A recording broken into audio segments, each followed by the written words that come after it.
So you probably already know that written stories are a relatively modern invention. Before that, people told stories by, well, telling them. Epics like the Iliad were initially passed down through oral tradition, only being codified into text relatively late in the process. Before that, they were told and retold and memorized and performed by storytellers. Now, this isn't surprising, because writing as a rule develops after language. And even if you have a writing system, you might not want to reduce your complex multimedia performance down to a simple written telling. Words on paper are very useful, but they only become entertaining when the reader essentially imagines a performance out of the text. All in all, it's fairly reasonable to assume that a lot of old stories mostly persisted through the spoken word rather than having been written down. So let's talk about Africa for a minute. This might surprise some of you, but there are a number of epics from Africa that have persisted in oral tradition for centuries and have only been written out in the last few decades, like the epics of Sunjata and Mwindo. For the most part, they've been transcribed by enterprising anthropologists making an effort to preserve the stories in a way that feels tangible to our book-loving society. There's very little written history or literature from pre-colonial Africa, although there are a truly staggering number of stories and storytellers, including entire social castes of storytellers, especially in West Africa. The effort to transcribe their stories and histories and bring them out of oral tradition and into literature is surprisingly recent, and a lot of that is honestly just because Europe didn't initially go to Africa for the culture. The lack of written history and storytelling, as well as a general lack of other such story-preserving aids in sub-Saharan Africa, like statues or friezes, led the colonizing powers to think that Africa just didn't have a history or much in the way of stories, or at least none worth recording. And because they didn't really have a vested interest in being proven wrong, they didn't really pursue this line of cultural examination further. But you'll be happy to know that this is no longer the case. Anthropology and archaeology just needed a few decades to develop new techniques that didn't draw from a written or tangible history and instead focused on oral history. And as a result, we've started getting a lot more insight into the history and the storytelling of Africa. So without further ado, let's take a look at a Nyanga epic from the Congo Great Lakes region, codified in 1956 by Daniel Bibuk from a performance by the storyteller Sheikh Harisi Rureke. It's time to talk about the Epic of Mwindo. So Mwindo's story begins with his father, Mwindo, a name which literally means Mwindo's father, who is a big fancy chief of the village of Tubondo and has 7 wives and wants 7 daughters. He's absolutely adamant about wanting daughters for one reason only: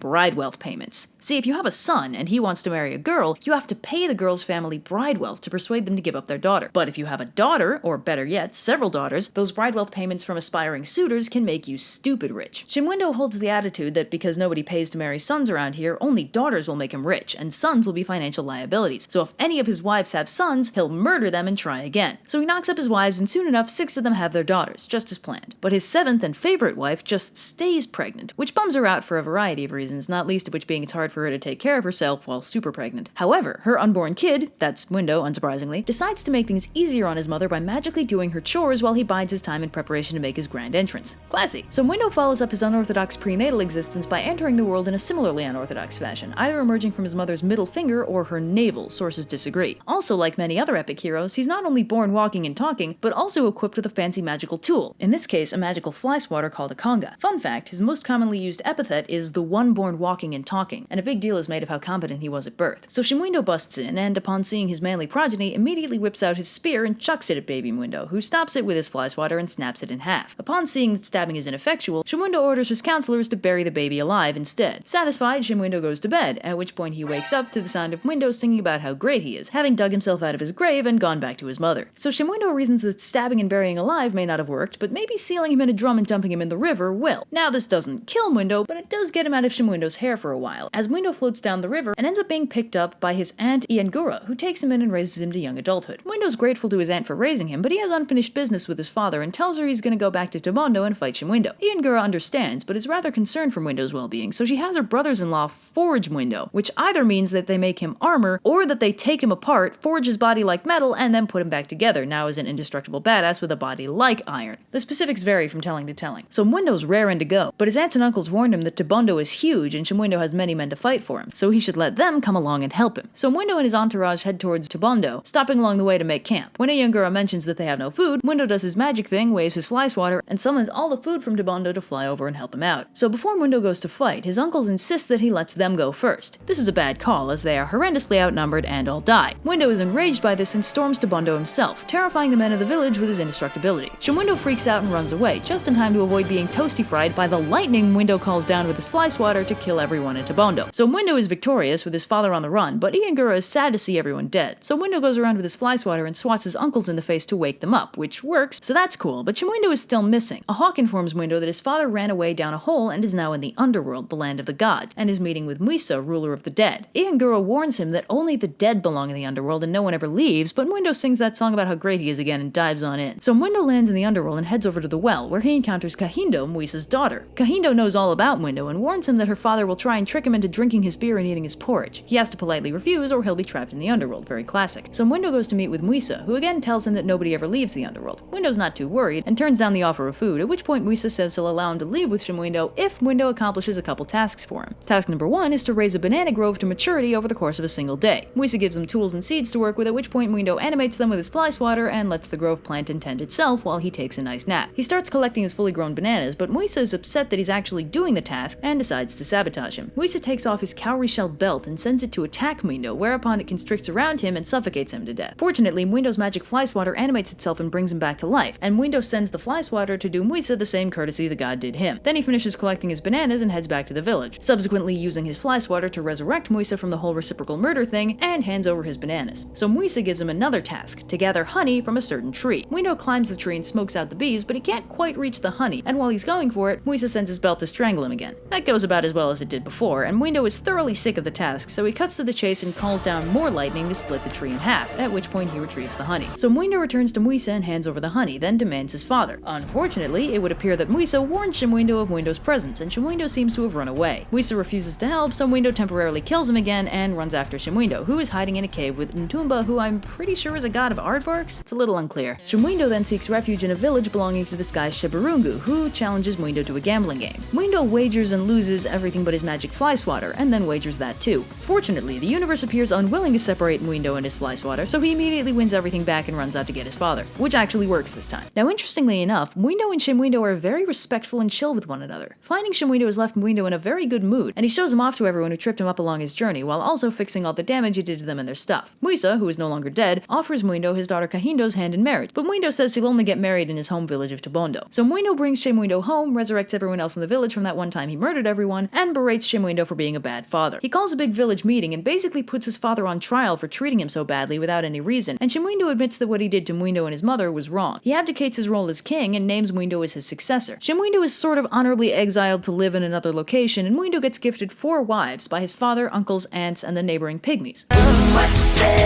Overall, life is good. A few days of being king later, Mwindo has a craving for pork and sends off a few hunters to get him a boar. Unfortunately, they accidentally disturb the dragon Kirimu, who eats all the hunters but one, a man named Unkarongo, who runs back to Mwindo to warn him about the dragon. Mwindo hasn't left for his exile yet, so he's there to warn Mwindo not to fight Kirimu because he's a famously dangerous monster who will bring devastation to their kingdom. Mwindo obviously doesn't care and tracks down Kirimu, takes him by surprise, and kills him with his fly swatter, then has him carried back to the village so they can retrieve the 3 hunters from Kirimu's stomach. Unfortunately for everyone involved, the lightning god Nkuba, who's so far spent most of this story chucking lightning at stuff Mwindo wants lightning chucked at, is in fact blood brothers with Kirimu, and when he sees his dragon buddy dead, he's very distressed. Now, because Mwindo didn't know Kirimu was a friend of his, Nkuba is not as mad as he could have been, but he still tells Mwindo that he needs to learn to have a little chill sometimes, and carries him up into the sky so he can spend a year seeing things from a larger perspective. The various sky gods tell Mwindo that, yeah, he may be cool, but his heroism and his power don't mean anything in the face of something like, say, the sun. They're all very upfront about how much they respect him, because otherwise he'd be super dead right now, but they make him swear an oath to not kill anything ever again, or else Nkuba will pull him into the sky again, this time for good. Lesson learned, Mwindo returns to Earth to rule wisely and justly for the rest of his days. The story, interestingly enough, wraps up with 4 explicit morals. Moral number 1.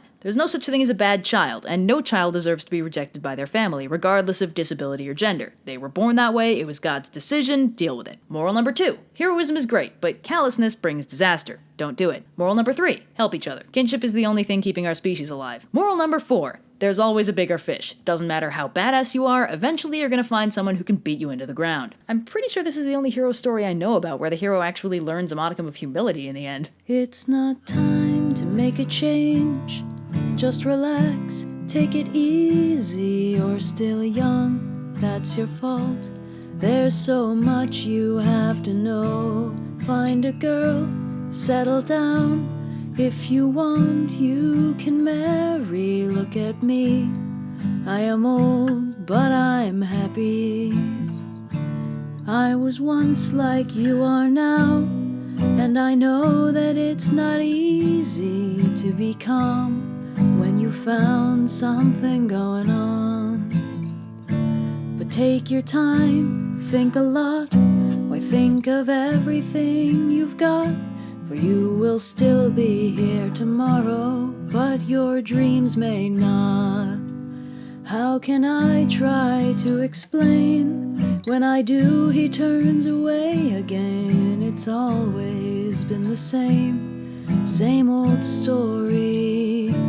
From the moment I could talk, I was ordered to listen. Now there's a way, and I know that I have to go away.